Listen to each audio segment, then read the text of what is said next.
Muito bom dia, pessoal. Super animado de estar aqui com vocês hoje. Eu sou Daniel Grossi, eu sou cofundador da Liga Ventures, e vou mediar aqui, coordenar esse painel hoje, super animado para esse dia, com a Camille e com o Bruno. Já vou apresentá-los com mais calma daqui a pouco. A gente sempre dá um minutinho inicial para todo mundo ir chegando aqui, se acomodando. A gente sabe que sempre tem um delayzinho aqui na entrada do Zoom. Mas enquanto isso, para apresentar para vocês, eu queria já pedir para vocês se apresentarem aqui, aproveitarem aqui o chat do Zoom para se apresentarem, falarem de que empresa vocês são. Legal que todo mundo já vai se conhecendo um pouco. E, falando um pouco do nosso formato, a gente vai ter um momento aqui vai ser mais um papo mesmo, né? A gente vai usar o Startup Landscape Health Techs, o estudo que a gente fez, que eu vou falar um pouco mais sobre isso daqui a pouco, como pano de fundo para um papo com a Camille e com o Bruno, mas com vocês também. Então, se vocês já tiverem perguntas, comentários que queiram fazer, fiquem livres para já mandar. Isso pode ser aqui via chat aqui do Zoom ou pela sessão de perguntas e respostas, Q&A que tem aqui no Zoom. Então, fiquem livres para já fazerem as suas contribuições, para fazerem as suas perguntas. A gente resgatou ali, separou um tempinho no final do nosso papo para poder também responder esses pontos que vocês acrescentarem. Para falar então do nosso dia aqui hoje, né, deixa eu apresentar brevemente a Liga. A Liga é uma empresa focada em apoiar grandes empresas a estruturarem suas estratégias de inovação, principalmente inovação com startups, e executar essa estratégia. A gente faz isso de ponta a ponta, atuamos em vários mercados, e o mercado de saúde é um mercado super importante para nós aqui, e por isso a gente fez esse estudo, o Startup Landscape Health Techs, com o objetivo de mapear, trazer uma visão de todo esse ecossistema de startups de saúde. Esse relatório ele faz parte do Follow-on. Follow-on é um movimento que a gente criou aqui para impulsionar a inovação no momento de crise, né? Então, o que a gente está trazendo aqui é uma agenda positiva, em que a gente está discutindo temas relevantes de cada setor, de cada mercado, e como a inovação pode ser efetiva para gerar resultados reais, inclusive num cenário de desafio econômico, ou seja, como é que a gente começa a olhar para resultados reais. E esse estudo ele foi feito com dados da Startup Scanner, que é a plataforma da Liga Ventures, com apoio estratégico da PwC Brasil. Então, todos os dados, a Startup Scanner, a gente faz mapeamentos setoriais e disponibiliza ali informações profundas de cada startup. Thames colocou o link aqui, acho que provavelmente muitos de vocês já conhecem a Startup Scanner. Eu vou aproveitar para fazer um rápido demonstração aqui de onde esses dados vêm, né? Então, chegando aqui na Startup Scanner, a gente tem vários mapas de diferentes mercados, e o que abasteceu esse estudo especificamente foi esse mapa de Health Techs, que conta com 622 startups entre Brasil e América Latina. O nosso relatório aqui foi focado em Brasil, e para cada uma dessas categorias, a gente tem aqui uma lista de startups. Então, a gente pode chegar aqui, por exemplo, e escolher qualquer um destes temas aqui que estão dentro desse mapa, e aprofundar quais são as startups que estão atuando nesse setor e fazer um deep dive nas informações sobre cada uma dessas startups. Então, eu posso entrar aqui, por exemplo, na categoria planos e financiamento, que é uma das maiores que a gente tem aqui, selecionar uma dessas startups, vou pegar, por exemplo, a startup Alice, e aqui a gente vai ter, então, uma descrição, quais são as tecnologias que ela usa, soluções, quais são as rodadas de investimento que a Alice captou ao longo do tempo e quando essas rodadas aconteceram, quais são startups semelhantes, notícias relevantes sobre essas startups. Então, essa é a base que hoje alimentou os dados que a gente está usando de referência aqui no nosso webinar. E para pegar aqui qual que vai ser a estrutura do nosso papo, a gente vai falar um pouco sobre esse mapa que foi feito e qual que é o panorama das health techs no Brasil. Vamos falar aqui também da evolução, de como esse mercado está se comportando no tempo, né? E vamos fazer um deep dive também na parte de investimentos e M&A relacionado a health techs. Mas antes aqui, eu quero apresentar quem está conosco hoje. Então, a gente está aqui, além de mim aqui, estamos a Camille Wojcicki, que é Head de Inovação de Human Nutrition and Care, Latam, da DSM Firmenich. E estou aqui também com o Bruno Porto, que é o sócio líder do setor de saúde da PwC. Bruno, eu estava lembrando aqui que faz exatamente um ano, na verdade 1 ano e 1 semana, que a gente fez uma versão desse painel aqui, falando com os dados de 2020 para 2021. Então, eu vou pedir para cada um de vocês se apresentarem. Eu vou começar aqui com a Camille. Camille, se você puder, então, se apresentar, contar um pouco mais do seu papel na DSM e também dar um overview de como a DSM se estrutura, como está o seu papel e como vocês estão estruturados em termos de inovação. Tá ótimo, Daniel. Super obrigada pelo convite. É um prazer estar aqui nesse painel, né, nesse bate-papo com vocês. Dividir um pouco, né, da perspectiva da DSM Firmenich nesse contexto. Bom, eu sou líder de inovação para a América Latina dentro do grupo de negócios de saúde e nutrição humana. Já estou há 13 anos na companhia, tenho desenvolvido outros papéis também dentro da empresa.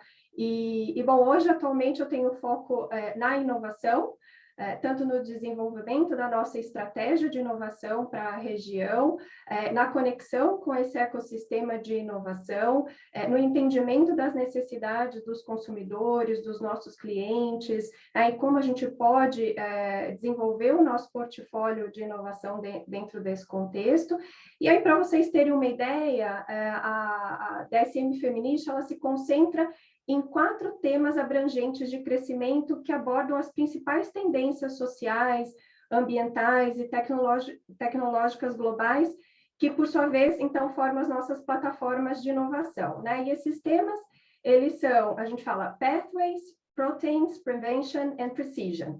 E esses temas, então, eles nos ajudam a gerar essas plataformas de inovação a curto prazo e também de um desenvolvimento mais a longo prazo, disruptivo, né? Ancorado nos nossos negócios, nos nossos grupos de negócios que nós temos na DSM Firmenich, e eles estão alinhados com as nossas necessidades estratégicas, que, por sua vez, estão alinhados com as necessidades dos consumidores e dos pacientes e apoiam a nossa ambição de crescimento, né? E o nosso pipeline, então, de inovação, ele sustenta esse nosso crescimento futuro, mas também a nossa ambição de sustentabilidade. Então, só para dar também aqui uns exemplos, quando a gente fala de pathways ou caminhos, né, a gente é uma empresa de base biotecnológica e química, então a DSM ela fabrica ingredientes funcionais com alta eficiência, eficácia e com menor impacto ambiental. Então, a gente tem como exemplo lipídios à base de algas, que fornecem uma alternativa ao óleo de peixe, né, de forma mais sustentável. Proteínas, né, que a gente também busca aqui atender a crescente demanda por proteínas alternativas. Prevenção, que a gente busca aqui, então, otimizar proativamente a saúde dos consumidores e pacientes por meio, por exemplo, né, da modulação da microbiota. E a precisão, que são aqui, no caso, novos modelos de negócio, incluindo tecnologias digitais, que identifica, então, a necessidade de forma precisa dos nossos consumidores e aí leva uma nutrição de maneira personalizada. Então, a gente visa realmente manter a nossa população crescente, mais saudável em todas as fases de vida. Legal, legal. Obrigado, Camille. E obrigado por estar conosco aqui, contribuindo no nosso papo hoje. E, Bruno, Vou pedir para você se apresentar também, e já emendando, né, a gente teve aqui, faz exatamente 1 ano, e naquele momento a gente estava ali olhando para os dados, de 2000 da virada ali de 2020 para 2021 e até início de 2022, né, ou seja, a gente estava pegando um período ali, logo no período do pico da pandemia para uma transição ali, uma movimentação da gente, começar a olhar quais eram os efeitos, da pandemia nesse mercado de fora, né, já saindo um pouco desse movimento da pandemia. Queria que você se apresentasse, contasse da sua atuação, mas também já fizesse um breve, um recap aqui da sua visão. O que que mudou na sua percepção? Você que conversa com vários players de diferentes etapas aí da cadeia de saúde.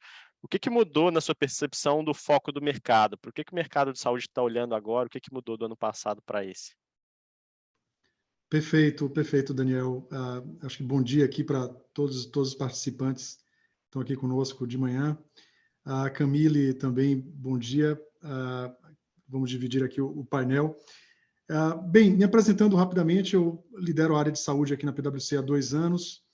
A PwC é uma empresa tradicionalmente, né, de auditoria, mas com um braço também muito relevante e crescente na área de consultoria, e aqui de uma forma muito ampla, aqui, corporativa de forma geral, né, com tecnologia, com estratégia, processos, enfim, a parte de M&A, e temos um braço também de apoio tributário, né? E, basicamente, fazemos quase tudo imaginável aqui para resolver problemas de empresas e entender dores e achar soluções, né? Acho que esse é o DNA da PwC no Brasil e globalmente, inclusive conectando com o network, trazendo o que a gente tem de melhor. Lidero essa área, acho que um grande foco nosso, Daniel, é de fato buscar soluções. A gente acompanha esses dois, a gente considera que 2 segmentos de saúde, tanto a área de serviços, né, com hospitais, medicina diagnóstica, até olhando distribuidoras, etc. Operadoras, obviamente, também. E o outro segmento, a parte mais de indústria farmacêutica. Esses 2 segmentos têm desafios, às vezes complementares, mas também muito específicos, e a gente tem que monitorar e achar conexões, inclusive, também entre eles. Mas entrando no seu comentário, a PwC, e Daniel, você sabe disso, a gente tem uma atenção muito especial aqui pelas health techs. A gente percebe um grande movimento. Você vê pela quantidade aqui, né? O relatório tem uma quantidade enorme, você mostrou o Startup Scanner, já tem uma quantidade até maior, já foram criadas mais algumas aqui nos últimos dias. Então, em saúde, tem um movimento muito grande para se solucionar problemas aqui estruturais, problemas históricos, que alguns outros setores talvez já tenham resolvido. O setor de saúde, ele tem desafios muito grandes aqui, por isso as health techs tentam buscar essas soluções. Quando a gente olha o que a gente analisou ano passado para esse ano, Daniel, eu acho que tem algo que saltou aos olhos aqui. Foi o crescimento, e agora em primeiro lugar, das health techs focadas em melhoria em gestão de processos. E aí você conecta, a gente percebeu essa conexão com os grandes desafios do setor hoje, né? Então, o setor hoje, principalmente no segmento de serviços, ele está um pouco achatado, né? A gente vê os custos de hospitais, de medicina diagnóstica, aumentando muito, as pessoas buscando mais, né? Aumentando sinistralidade. Então, os custos estão aumentando, e as operadoras que para a saúde suplementar são a grande entrada aqui de recursos no sistema, né, de saúde suplementar privada, as operadoras com dificuldade de repassar aumentos e com esses desafios também de sinistralidade, aumento de fraudes. Então, nesse meio aqui, entre o custo de hospitais, de quem presta o serviço na ponta, e a entrada do dinheiro na operadora, esse meio, ele está cheio de problemas, cheio de desafios, e a gente vê várias health techs olhando para esses processos, tentando buscar ganhos aqui, retorno em cima de projetos, com inovação, com tecnologia. Então, acho que esse é um ponto que a gente viu crescendo muito. Ainda está ali em segundo de plano de saúde, que, novamente, é algo para ser disruptado. o plano de saúde ele deixa de ser meramente uma opção financeira e passa a ser um viabilizador de prevenção, de uma saúde mais integral aqui. Né, a gente viu, você mostrou um aqui agora, que é muito focado em times de saúde, muito focado em prevenção. Então, esses novos modelos vieram para disruptar um pouco o segmento. Obviamente, as operadoras tradicionais também se movimentam, conectam com essas novas ideias, e isso tem sido muito bom para o setor, na velocidade, obviamente, que o setor de saúde tem, que não é a mesma velocidade de outros segmentos. Setor de saúde muito regulado, né? Ele envolve vidas, envolve, Camille aqui sabe como é fazer ensaio clínico, demora, enfim, é um segmento que tem muito cuidado aqui com o bem maior, que é o bem-estar e a vida das pessoas em última instância. Então, acho que a gente viu essas mudanças, mas, de fato, um grande foco em processos. Aqui embaixo também, aí, Camille, você falou de vitaminas, você falou de proteínas, outros produtos.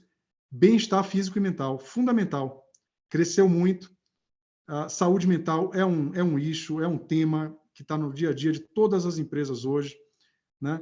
Exercícios, nutrição, isso aqui está tomando uma proporção muito grande, porque linhas de cuidado, pessoal, com os 4, digamos assim, cavaleiros do apocalipse, né, que é câncer, doença neurodegenerativa, cardiovascular e diabetes, esses 4, as linhas de cuidado não podem começar com diagnóstico. As linhas de cuidado têm que começar antes. E assim, a gente vai ver um movimento muito grande nessa área. Eu acho que vai conectar, Camille, muito com o que você vai comentar aqui também, nessa linha. Mas eu acho que esse pilar aqui, Daniel, ele se reforçou muito do ano passado para esse. Legal, Bruno. Ótimos pontos, né? Acho que a gente vem do momento em que o mercado de fato está buscando muito por eficiência, né? Por olhar para os seus custos. É uma cadeia cara, né? É uma cadeia que envolve custos muito altos, e acho que a gente percebe aqui um foco bastante grande nessa frente também. Eu passei aqui para a parte de categorias já para pegar o gancho no que o Bruno estava falando, mas só fazendo um breve recap aqui, então, né? Para esse estudo, a gente avaliou 520 health techs ativas no mercado brasileiro, né? O que a gente chama de startups ativas.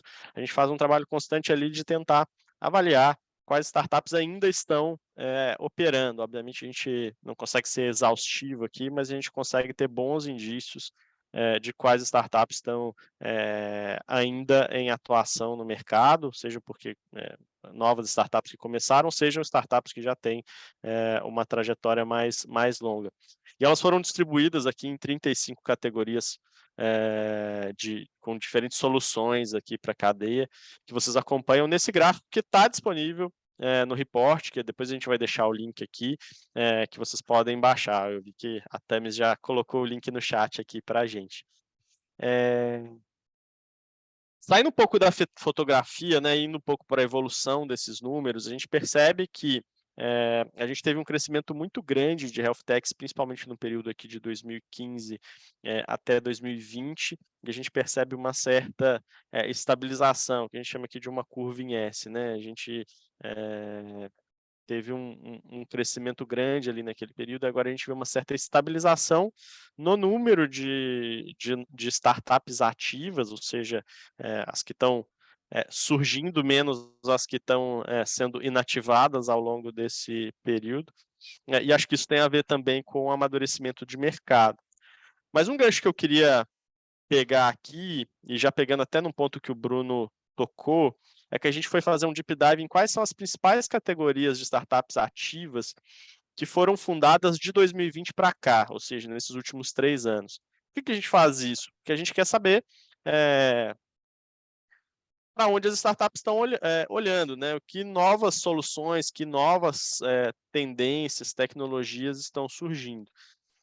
Então, eu vou pegar com o gancho com que o Bruno colocou aqui de bem-estar físico e mental, e eu vou passar a bola aqui para a Camille. Camille, a gente tem, nesse pós-pandemia, né, percebido um interesse grande ali na jornada do paciente como um todo aqui, né, um apoio, a gente estava falando sobre isso, né, mais patient-centered ou human-centered aqui, E acho que essa categoria de bem-estar físico e mental é um pouco reflexo disso, né? O Bruno colocou, acho que quando você chega já no momento do diagnóstico, você perdeu toda a jornada anterior, que poderia ter sido uma prevenção ali. Vocês trabalham diretamente com nutrição, vocês têm uma visão da indústria e do cliente final bastante profunda aqui. Eu queria ver como que é a percepção de vocês sobre esse tema, para a gente entender até um pouco mais sobre o motivo da ascensão desse tema aqui nesses últimos tempos. Perfeito, obrigada, Daniel. E exatamente o que o Bruno falou, né? A gente vê um grande interesse realmente dos consumidores, dos pacientes, buscando cada vez mais soluções em prevenção, né? Bom, os consumidores, os pacientes, né, os seres humanos, eles estão no centro da nossa estratégia, de fato, né? E a gente busca, então, criar essas soluções, inovações que sejam essenciais, desejáveis e sustentáveis, né, para esse público, né, dentro da nossa categoria de nutrição e ingredientes funcionais.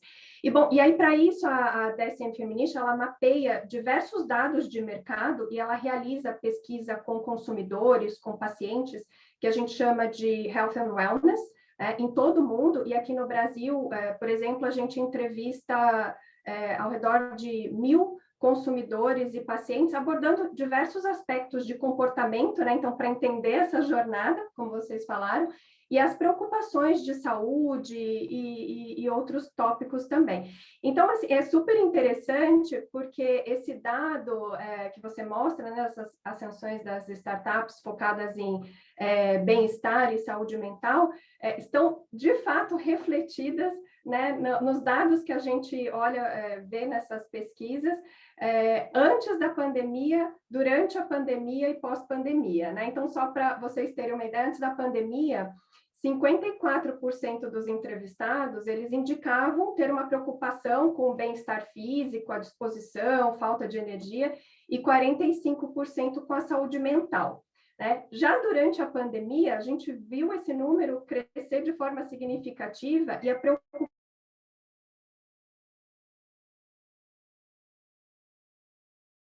de saúde dentre os entrevistados. Então, 78% respondem ter uma preocupação com a saúde mental e emocional. Inclusive, é super interessante porque essa preocupação, ela inclusive esteve à frente da preocupação com doenças e com a imunidade, né? Que a gente imaginava que, né, que durante a pandemia essa preocupação ela estaria em primeiro lugar. E aí, já pós-pandemia, a gente vê que a preocupação com a saúde mental, emocional, bem-estar, ele se mantém em primeiro lugar, né? 74% dos entrevistados se dizem preocupados com essas condições, né? Por exemplo, 57% referente ao estresse, 46% com falta de concentração, e 55% preocupados, por exemplo, com a falta de energia. A gente começa a ter uma preocupação muito maior com a saúde fora do momento da doença ali dos pacientes, né? Como é que eles se cuidam e como é que isso vai refletir no bem-estar, na saúde, obviamente, mas no bem-estar dessas pessoas, no desempenho do dia a dia e assim sucessivamente. E já pegando esse gancho, eu acho os dados que a Camille trouxe de pesquisa são super relevantes aqui. E me chamou a atenção aqui, a gente vê um crescimento de startups de inteligência de dados, mas eu, Daniel, aqui mais uma opinião e menos uma constatação do estudo, esperava ver uma intensidade maior nesse movimento aqui, né? A gente tem falado muito desse cuidado centrado nas pessoas, nos pacientes, de olhar para a jornada das pessoas como um todo, mas essa jornada ela ainda é muito fragmentada, né? A Camille trouxe uma baita visão que elas construíram ali com dados coletados com pacientes como indústria, mas o varejo tem um pedacinho desses dados, as operadoras têm outro pedacinho desses dados, os hospitais têm um pedacinho desses dados, Os próprios pacientes têm um pedaço desses dados, os médicos, esses dados eles ficam muito pulverizados e é um baita desafio você construir uma visão da pessoa no final do dia, né? E no fim, você não tem visão de jornada, né? Você não consegue cuidar da pessoa se você não sabe como ela está se sentindo. Ô, Bruno, queria pegar um gancho sobre isso. A gente estava batendo um papo aqui sobre os temas que são sempre quentes aqui quando a gente fala de saúde há alguns anos. Não vou falar que são muitos anos, mas pelo menos os últimos 2 anos aqui, que são a parte de interoperabilidade e de Open Health, né? Eles são sempre tratados aqui como tendências. Ano passado a gente até viu o IPO da Semantics, que não é exatamente uma startup 100% saúde, Open Health, mas que tem olhado bastante, tem sido bastante pioneira nesse movimento. Mas eu queria ouvir um pouco como é que você vê isso na prática, como é que as empresas têm feito isso, a gente já consegue colher frutos disso hoje? O Open Health acho que é uma grande aposta de futuro aqui para você, de fato, mapear a jornada dos pacientes e ter dados padronizados, úteis, né? Porque aí, indo de forma bem prática aqui, né? Todos nós aqui somos pacientes em alguma circunstância, algum cenário, e todos nós aqui catamos exames da gaveta, de imagem, temos que abrir 5 aplicativos ali para baixar arquivos em PDF, JPG, TIFF, tem de tudo, né? Então, o que acontece, nossa visão hoje, né? Open Health é uma visão de futuro, já é realidade em alguns outros setores, né? Setor de telecom. Setor de telecom há 20 anos, relato de uma pessoa que hoje está no segmento de saúde, que trabalhou de telecom, que aquela compensação entre uma operadora e outra, eles faziam aquilo com planilha, no final do mês, para dizer assim, como é que... Então, hoje é automático, obviamente, se avançou, né? Open Finance, realidade, não veio do nada, veio do exterior, veio para o Brasil, tem regulação, né? O Open Health também, a regulação ela ainda não é sólida, existe uma visão mental aqui, um modelo mental já estruturado, que é o RNDS pelo governo, né? Pelo Ministério da Saúde. O Conect SUS, na versão paciente, na versão médico, já existe, é uma excelente ferramenta, todos nós aqui utilizamos para centralizar exames de COVID e registro de vacina, né? Então, isso funcionou. Imagine isso potencializado aqui para padronização de todo tipo de exame, de jornada mesmo. Então, mas isso está muito lá na frente. A gente está num momento anterior aqui, que é o que você falou. Os dados são totalmente descentralizados. Outro dia a gente fez um painel também, Daniel, com uma representante da indústria farmacêutica, um representante de uma operadora e o representante de uma grande rede de hospitais de ecossistema. Não se conheciam. Chief Digital Officers, Chief Information Officers. Não se conheciam e ficaram empolgadíssimos com o nível de informação que eles poderiam dividir. Um dos relatos foi o seguinte: nós aqui temos aqui fomos comprando ao longo dos anos aqui pelo Brasil, hospitais, etc. A gente ainda não tem a interoperabilidade interna funcionando aqui de forma total. Então, tem desafios internos aqui no micro que precisam ser conectados. E aí, né, Daniel, Camille, a gente sabe, dados aqui são bem complexos. Bem complexos. Extensos, de difícil padronização. Então, assim, tem um desafio que não é simplesmente dizer se você pagou ou não o cartão de crédito no dia 1, entendeu? Então, é muito mais complexo, né? Os data points são extremamente complexos. Tem coisas acontecendo, não sei se vocês já ouviram, o CGM, né, que é o monitoramento contínuo de glicose, com aqueles patches que você coloca aqui, usa no celular. O relógio hoje é um data point. Enfim, os data points são múltiplos aqui. Prontuário, prescrição eletrônica é algo que a pandemia forçou, porque não tinha mais o médico não tinha mais como escrever ali, que é o que eles gostam, né? Escrever no papel. Hoje virou realidade, forçado, né? Prescrição, forçado, telemedicina, forçado e regulado, está aí funcionando super bem, e prontuário é um grande desafio também. como fazer com que o dado seja imputado ali corretamente, com dados qualificados, importantes, que não seja só um dado, que vire informação, que vire insight. Então, assim, o desafio hoje é padronizar, o desafio hoje é criar padrões de interoperabilidade para que uma puxe via API da outra, um ecossistema puxe do outro, todo mundo utilize isso. Esse é o grande desafio. A gente está até para lançar um paper aí em breve sobre Open Health, que eu acho que é um dos temas mais desafiadores para o setor de saúde nos próximos 3 anos. Eu acho que a gente vai ver... na verdade, não é que vai ver. A gente tem que ver avanços, porque o dado ele está conectado com a economia, com o ROI aqui, daquela pressão que eu expliquei, né, de operadora com embaixo o custo só aumentando, sinistro, enfim. Sem os dados, a gente não vai conseguir criar rotinas com precisão, né, Camila? Eu ouvi você falando isso, de você fazer medicina de precisão. Você precisa dos dados. A gente tem estudos disso aí também, uma publicação sobre o futuro da saúde, que a gente estima que o crescimento ele vai se dar notadamente aqui na área de prevenção. Prevenção vai ser 20% do gasto total de saúde no mundo em 2030. Hoje é só 10%, aproximadamente. Então, vai crescer o share muito. E para isso, dados são fundamentais aqui, né? E, novamente, a gente não é à toa que a gente vê Big Techs entrando em saúde e dizendo, eu sei organizar dados. Inclusive, várias Health Techs trabalham nesse ambiente, né? Parcerizações, enfim, eu acho que é um desafio para todos, né? Tem espaço para todos aqui. Boa, Bruno. Ótimos pontos.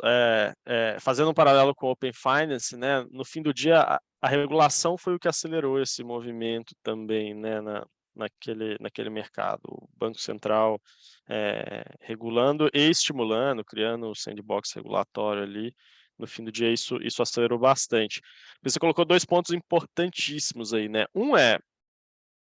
Primeiro, existe aquele desafio de fazer o setor conversar e ter o interesse de trocar suas informações, né? E o outro dado que está todo mundo feliz, de mãos apertadas, na mesma sala, ainda assim tem um desafio técnico muito grande para fazer a integração de todos esses dados. São muitos pontos de dados, de muitas fontes diferentes, de muitas etapas diferentes da jornada ali das pessoas, né? E não necessariamente eles seguem o mesmo padrão, o mesmo protocolo. Às vezes até seguem para uma determinada parte, ou para uma determinada área, mas é bastante desafiador mesmo. E acho que parece que uma alavanca grande aqui talvez seja, inegavelmente, mais da metade aqui da saúde do país é representada pelo poder público, né? Acho que talvez ali tem um caminho para uma integração, porque você está dentro de um mesmo arcabouço aqui, né? Falando aqui, dando sequência, o Felipe Gomes falou que o slide parou no 2.1. Eu mudei para o 3 aqui. Tá todo mundo vendo? Só para eu ter certeza que tá passando, que a gente está na mesma página. Legal, beleza.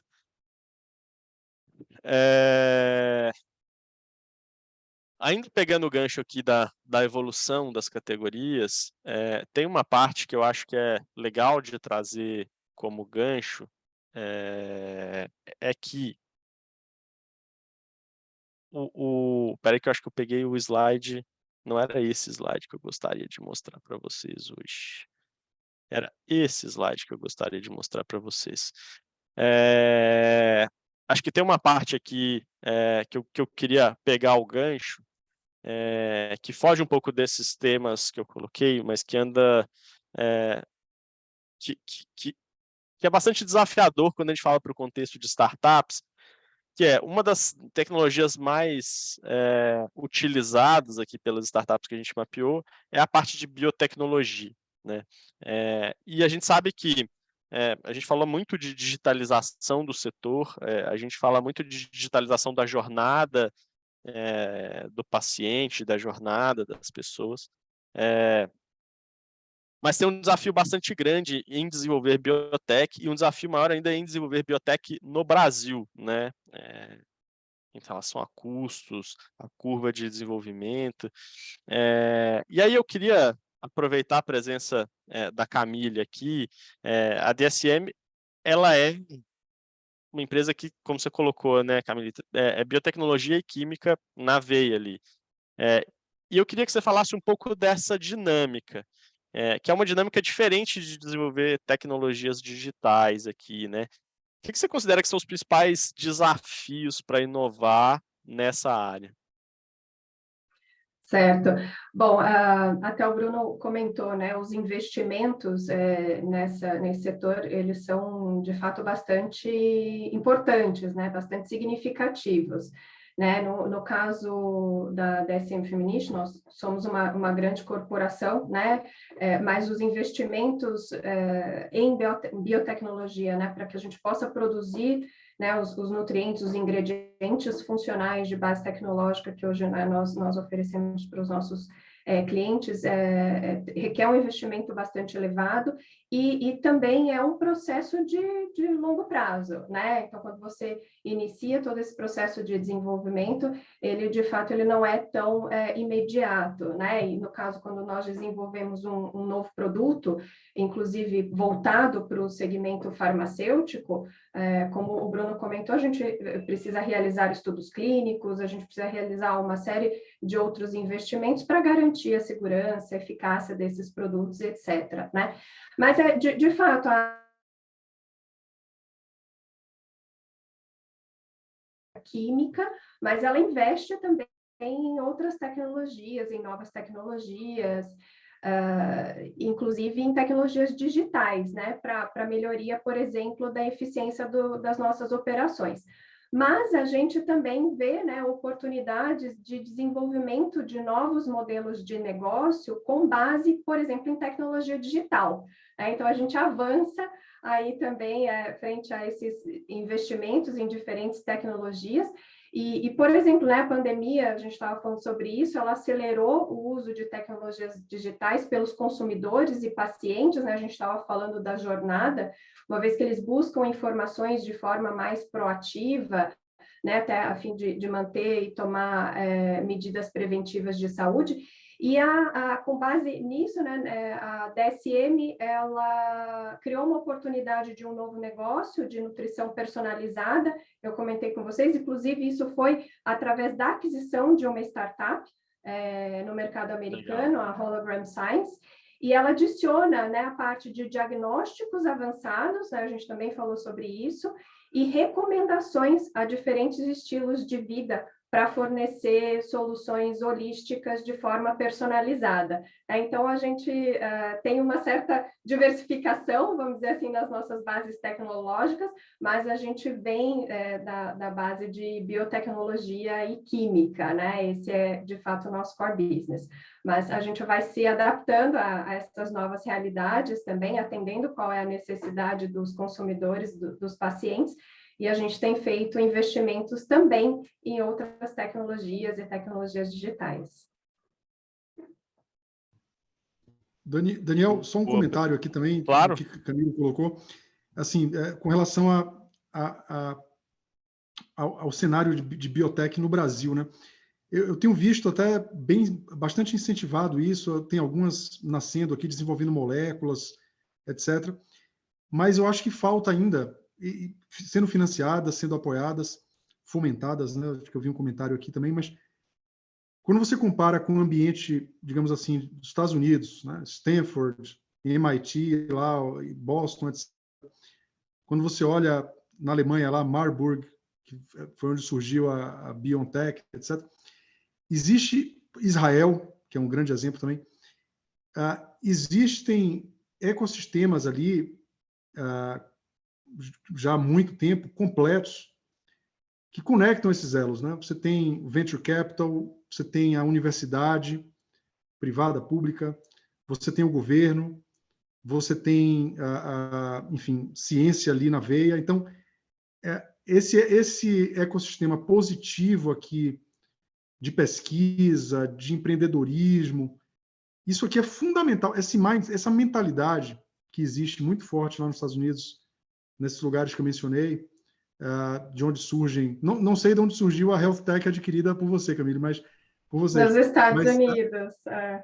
perfeito. De algum desses ambientes que são virtuosos para fomentar isso, né? Eu acho que você precisa de todos esses pilares trabalhando em conjunto para, de fato, ter, digamos assim, aquele unicórnio mesmo que vai solucionar um problema significativo de saúde no mundo. Eu acho que o Brasil tem mentes aqui brilhantes. A gente, quando não desenvolvem algo aqui, essas mentes vão lá para fora e apoiam esses grandes projetos. Mas para que isso aconteça de fato no Brasil, eu acho que a gente tem que olhar para em replicar algo parecido com o que acontece lá fora, que já tem demonstrado sucesso, né? Perfeito, Bruno. Eu concordo com você. Se eu puder complementar, Daniel, rapidamente. De fato, até olhando, depois eu vou comentar um pouco sobre isso, mas a DSM Ventures, ela olha muito para o mercado americano, de Israel, como você falou, o europeu, e de fato a gente tem uma riqueza aqui, né, no nosso ecossistema brasileiro, até, por exemplo, né, falando em canabinoides, né, CBD também aplicado para a indústria farmacêutica hoje. A gente tem os maiores pesquisadores, cientistas, o maior número de publicações aqui no Brasil, né? O Israel, por exemplo, também é um país que se desponta nesse sentido, mas o Brasil ele está entre os top 5, né? Ele é o primeiro, segundo, terceiro ali. Então a gente precisa realmente investir nesse ecossistema e nessas conexões, de fato. É isso. Acho que eu ia complementar que, inclusive, aqui no Brasil, né, essa é uma área negligenciada, é uma palavra forte, mas pouco priorizada pelo Venture Capital, justamente porque tem uma curva de desenvolvimento longa, os custos são altos, exigem uma estrutura grande, tem um risco tecnológico grande, às vezes acesso a suprimentos é muito difícil aqui, né, no Brasil. Então, se a gente compara a curva do desenvolvimento de uma biotech com o de uma solução digital, a solução digital consegue chegar a um resultado, a um modelo de negócio que para de pé muito mais rapidamente, né? Então, se a gente não tem integração de todas essas etapas da cadeia aí, é muito difícil de verdade a gente ter um ecossistema mais sólido nesse sentido. Embora a gente veja ótimos movimentos nesse sentido aqui, alguns polos importantes de biotech. E se a gente for olhar globalmente, talvez um dos maiores feitos, se não o maior feito da humanidade aqui nas últimas décadas, veio de biotecnologia, que é a gente conseguir desenvolver uma vacina num período absurdamente curto de tempo, né, em menos de 2 anos. Então, acho que é uma camada que é muito promissora e quando há investimento, quando há acesso, ela necessariamente dá resultado, ela retorna, mas é muito difícil para quem está começando, para um player. 3 pessoas e um cachorro ali numa garagem começar, necessita de uma estrutura maior para essas coisas acontecerem, né? Vamos lá. Falando aqui da parte de distribuição por público-alvo, né, a gente vê um movimento forte aqui. A grande maioria das startups elas são focadas no B2B, isso é uma coisa muito inerente, clara dessa cadeia. Essa é uma cadeia que ela é financiada pelo B2B prioritariamente, é muito mais soluções para toda a jornada do que pro cliente final no fim do dia. As categorias, as principais categorias refletem alguns desses pontos que a gente colocou, né? O ponto do gestão de processos que o Bruno destacou logo no começo do nosso papo aqui, como um ganho de uma busca pela eficiência da indústria. Isso reflete aqui como a principal categoria de startups com soluções B2B. E eu queria aproveitar esse gancho para deixar aqui a nossa primeira enquete de hoje, então, para vocês irem respondendo por aqui, sobre qual dessas categorias de Health Techs B2B vocês acreditam que vão ter mais destaque para o próximo ano. A Thames vai colocar para vocês aqui no Zoom a enquete, a gente vai acompanhando o resultado. E eu vou virar um pouco a nossa página aqui para a gente falar de investimentos, de venture capital em saúde. A gente percebeu que em 2021 houve um salto muito grande de investimentos nessa área, e consequentemente, uma queda em 2022. Acho que a gente veio de um período pós pandemia aqui, em que houve uma corrida muito grande pela digitalização, e eu vou mostrar depois que esse movimento ele não é só no mercado de saúde, ele é um movimento que acompanhou o ecossistema de startups como um todo. Se vocês forem olhar aqui 2020 contra 2021, nesse gráficozinho menor em cima, aqui está o total de investimento em startups no Brasil, independentemente de categoria. A gente teve um crescimento de 192%. Mas se a gente pegar as health techs, a gente percebe aqui um crescimento de 637%, ou seja, é um crescimento muito maior que a média. Isso só significa que ou essa categoria era um pouco menos priorizada antes e passou a chamar uma atenção maior a partir do período pós-pandemia, em que a saúde foi um tema central aqui nas nossas discussões. Para 2022, a gente percebe uma queda, mas ainda assim é uma queda em relação a 2021. O mercado inteiro caiu em relação a 2021. Agora, se a gente compara com 2020, a gente ainda assim tem mais do que o dobro de investimentos, né? Se a gente pegar o ano de 2022, do que a gente via num patamar pré-pico de 2021 ali. Ou seja, a gente caminha aqui para uma visão de estabilização. A gente sabe que o ponto fora da curva foi 2021 para a saúde e para o mercado como um todo, mas a gente percebe uma estabilização com uma boa notícia aqui,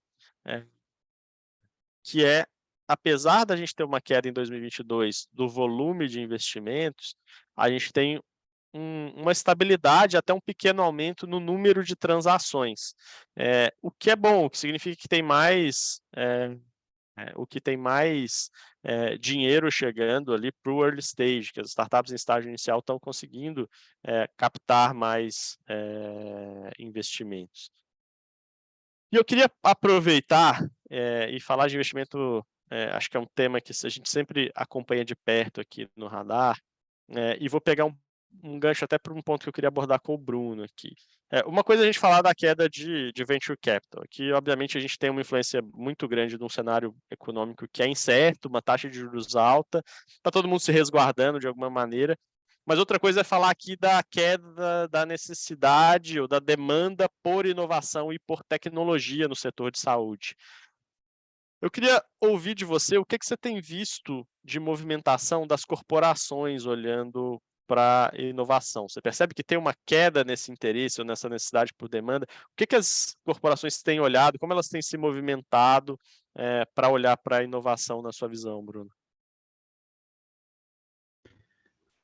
Bem, eu acho que você comentou bem do interesse, digamos assim, de stakeholder, investidores, né? Acho que investidores, de forma geral, venture capital,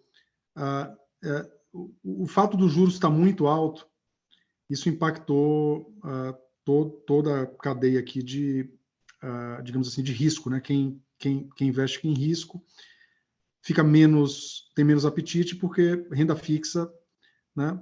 E aí você vê o reflexo na própria bolsa de valores, né? Em 2022 não houve nenhum IPO, nenhuma abertura de capital. Isso não acontece há muito tempo. Porque, de fato, né, um retorno de quase 14% aqui, uma CDI, mais alguma coisa, isso aí já, enfim, é incrível, né? Então, de fato, acho que na hora que os juros começar a cair, a gente vai retomar o que, né? E é engraçado que você consegue até mapear esse aumento de investimento, etc. Quando a Selic era 2% lá, que a gente chegou nesse patamar, né? Acreditem, não sei se vocês lembram, mas todo mundo vai para né, venture capital, vai para bolsa, enfim, tem outras ferramentas. E eu acho que vai voltar, né? Acho que a economia, a inflação está sendo domada, a inflação é um movimento, enfim, você pega países como a Inglaterra, está com 10% de inflação. A greve que teve lá no NHS, eles pediam 19% de aumento de custo. Então, o Brasil passou por um processo de redução e está passando ainda, né? Vamos ver essa questão da política econômica, mas é possível que em breve voltem novos investimentos, volte algo nessa linha. Olha, falando mais de investidores, de dinheiro livre no mercado, etc. O que não parou, e que eu acho que continua forte, é a própria necessidade aqui do Corporate Venture Capital, né, Camille, de empresas que precisam inovar e investir. Às vezes a inovação vai ser interna, tem equipes, tem time, tem bancadas, faz pesquisa, inova, etc. Às vezes não, às vezes o ideal é acelerar aqui, parcerizando, adquirindo uma health tech. Esse movimento não enfraquece, porque aqui o viés não é de investimento, de retorno, compra por um valor, vende por outro lá na frente, não tem visão de saída, né? Não é um investimento de curto prazo, médio prazo, é um investimento permanente da própria sustentabilidade do negócio, mudança de modelo. Tem a ver com estratégia, né? Quando se define a estratégia, vamos fazer isso organicamente com interno ou vamos fazer M&A para fazer essa mudança estratégica de futuro, né? E isso está acontecendo. Você vê as grandes farmacêuticas pelo mundo, elas estão fazendo M&A de desinvestimento, elas estão desinvestindo OTC e medicamentos de baixo valor e estão focando pesadamente em medicamentos revolucionários, P&D, em algo que vai fazer uma diferença assim tremenda no futuro, mais focado em alguns temas. E esse foco, né, vem com a compra também, desinvestir nessa área para investir em startups que fazem biotecnologia, por exemplo, na indústria farmacêutica. Na parte de ecossistema de saúde, idem, né? Operadoras também, procurando como é que eu resolvo problemas de fraude com tecnologia, como é que eu resolvo problemas, como é que eu diminuo aqui a quantidade de sinistros, o que é que está acontecendo? Preciso entender isso. Inteligência de dados, né? Então, é uma questão de sobrevivência. Precisa disso para poder reverter e para poder mudar processo e mudar, enfim, questões operacionais que surgem, por aí vai. Eu acho que a parte de empresas comprando, isso vai continuar. Obrigado. Faz bastante sentido. E Camille, eu queria ouvir agora a sua visão, né? Você lidera inovação numa gigante desse setor, né? E aí eu queria ouvir um pouco de como vocês estão enxergando, como é que vocês têm estruturado, enxergando esse movimento de inovação nesse período em que o Venture Capital, em relação a 2021, deu uma recuada aqui, né? Mas como vocês, como corporação, têm enxergado e têm se posicionado em inovação? Perfeito, e eu concordo com todas as palavras do Bruno, né, de que, de fato, as grandes corporações, elas seguem investindo desde um ponto de vista estratégico ou mesmo de aceleração, né, ou para adquirir uma tecnologia que ela não tem, ou para acelerar também uma tecnologia, um portfólio, implementação de uma tecnologia, um portfólio, né? E a DSM ela tem realizado investimentos internos e externos para acompanhar essas tecnologias emergentes, as mudanças de comportamento do consumidor, do paciente, né? Reinventar modelos de negócio. E só para vocês terem uma ideia, a DSM ela segue investindo em inovação, né, para equilíbrio desse portfólio, e ela aumentou 10% dos gastos em P&D de 2021 para 2022, né, e 6% o número de colaboradores também dedicados à atividade de P&D.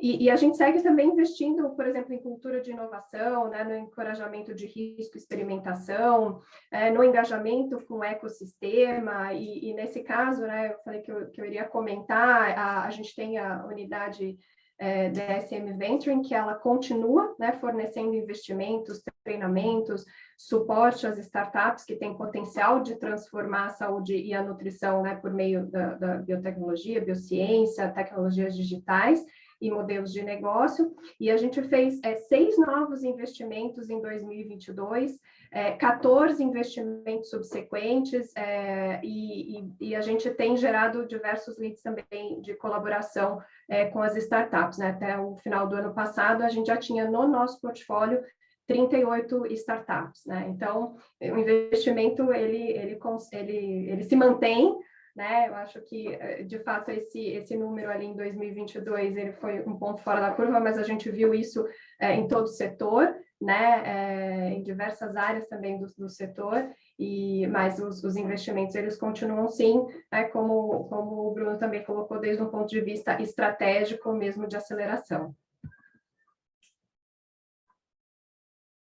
Muito bom, Camille. Daniel, tem uma pergunta aqui do André Misk, da Vivo. Não sei se a gente vai deixar para o final, mas só para apontar aqui. Se você quiser já pegar o gancho, manda ver. Vou colocar aqui para todos, não sei se todos viram, mas ele pergunta se a mudança da regulamentação do PAT, e o André é da Vivo, então ele deve trabalhar na área corporativa de um estipulante, aqui, de uma empresa que contrata plano de saúde, né? Então, como é que a regulação do PAT, né, que é aquele benefício, Programa de Alimentação ao Trabalhador, pode impactar a compra ou uso dessa ferramenta aqui por empresas para adquirir Gympass, adquirir outras ferramentas, inclusive com algumas startups aqui que são apontadas, que são oferecidas, né, como B2B aqui para essas empresas, no foco de prevenção. André, eu acho que pode ter um impacto se você olhar simplesmente do ponto de vista financeiro. Mas eu acho que essas empresas elas já tomaram uma proporção e caíram um pouco no gosto dos colaboradores, que eu acho que aqui é um point of no return, né, para alguns casos. Se isso já foi oferecido, você não vai conseguir tirar mais. As operadoras, os planos de saúde já começam a ver isso também, como tem até um comentário aqui no chat, as operadoras estão percebendo isso como uma forma de diminuir sinistro. As pessoas, eu sou um grande exemplo. Quando eu assumi essa função de health, eu sem dúvida nenhuma, com o nível de conhecimento que eu adquiri, eu hoje sou um exemplo aqui de saúde, viu, pessoal? Depois, quem quiser me procure, que eu dou aula aqui em longevidade, qualidade de vida, consumo tudo, enfim, proteína, sou exemplo. Então, conhecimento é poder. Então, quando as pessoas começarem a desenvolver mais, não abro mão aqui do meu Gympass, tá? Então, se tirarem, vai dar problema. Acho que isso resume um pouco da sua pergunta. Não é uma visão financeira, né? Tem temas de ESG hoje nas empresas, o board de empresas, né? Você não pode mais dar um plano de saúde e deixar que o plano de saúde toque todas as ações e atividades de saúde com seus colaboradores. Você tem que ter dentro da sua empresa toda uma ferramenta aqui de fazer gestão de saúde populacional, que é um grande foco de várias startups aqui, para orquestrar aqui como garantir melhor saúde para a sua população. E esses elementos que podem entrar no PAT, eles são fundamentais. Deixa de ser uma conta financeira e passa a ser uma conta prioritariamente de cuidado e atenção com os colaboradores, tá? Eu acho que é por aí. Muito bom, Bruno. Pessoal, a gente está caminhando para a nossa reta final aqui, então eu já vou aproveitar para pegar um gancho com como esses investimentos estão distribuídos, né? Que aqui o principal investimento do ano passado foi na Connexa Saúde, que é uma solução de infraestrutura para medicina, e a gente vê aqui as duas principais categorias, né? Infraestrutura para telemedicina e buscadores e agendamentos, que são soluções justamente para a digitalização dessa jornada pós-pandemia, né? Todo mundo teve que correr para se adaptar, e essas soluções acabam sendo bastante atrativas nesse sentido. E aí eu queria, para a gente finalizar, um minutinho cada um aqui, perguntar para o Bruno e para a Camille, e já vou deixar essa enquete para vocês também, que tecnologias vocês esperam que ganhem mais destaque a partir de agora? Visão de futuro aqui, né? O que vocês esperam que vão ser temas quentes na visão de vocês a partir de agora? Um minutinho para cada um, para a gente fechar. Bom, eu começo então, eu falei bastante, né, durante a nossa conversa em medicina personalizada. Eu acredito bastante nisso, a gente vê crescimentos significativos em todo o mundo. A parte de nutrição personalizada, de medicina personalizada, então tanto a prevenção quanto realmente o tratamento, e a gente entende a individualidade, né, de cada um. A gente falou também sobre a questão do ser humano, né, no centro das nossas inovações, dos nossos processos, etc. Então, acredito bastante nessa tecnologia. Boa. Eu considero, acho que a parte de dados, né, Open Health, eu acho que vai continuar forte aqui. Tem muita gente empurrando para que isso aconteça. Porque, de novo, os dados estão aí, pessoal, a tecnologia já existe. Não utilizá-los de forma inteligente não faz sentido, né? Acho que encarece, aumenta custo, e o setor ele precisa revisitar isso. Tem grandes desafios aqui que são relacionados a dados que podem ajudar, né? Acho que essa é uma área. E biotecnologia, como o Camille falou, eu percebo um movimento grande aqui no Brasil, muita gente querendo fazer acontecer, pessoas brilhantes aqui, muita coisa legal. Na medida que os juros caia, Daniel, acho que vamos ver, talvez, aqui... E o próprio governo, né? O governo atual, ele já deu sinais, o Ministério da Saúde deu sinais de que quer olhar de novo para esse tema de polo de saúde, a parte industrial. Então, quem sabe, temos alguma coisa legal aí no horizonte, com o apoio do governo também, que, pessoal, em todos os lugares, é fundamental. Se o governo não entra parcialmente ou totalmente, ou até... tem que entrar e ajudar, de alguma forma, seja regulando ou seja até investindo, trazendo visão, né? Acho que isso é fundamental. Vamos esperar que aconteça.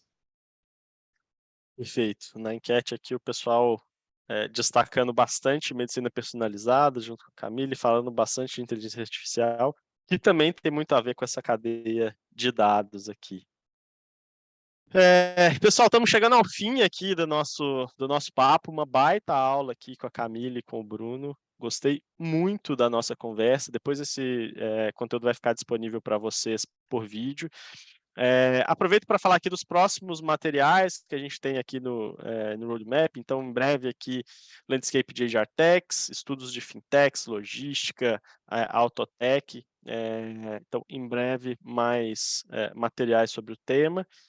Reforçar para o pessoal responder aqui a nossa pesquisa, isso ajuda a gente a melhorar esses eventos nas próximas. E agradeço muito a participação da Camille, do Bruno conosco hoje aqui. Contamos com vocês aqui em próximas interações como esse. Acho que foi muito, muito construtivo. Muito obrigado, pessoal. Obrigada. Bom dia a todos. Bom dia. Tchau, tchau. Até logo.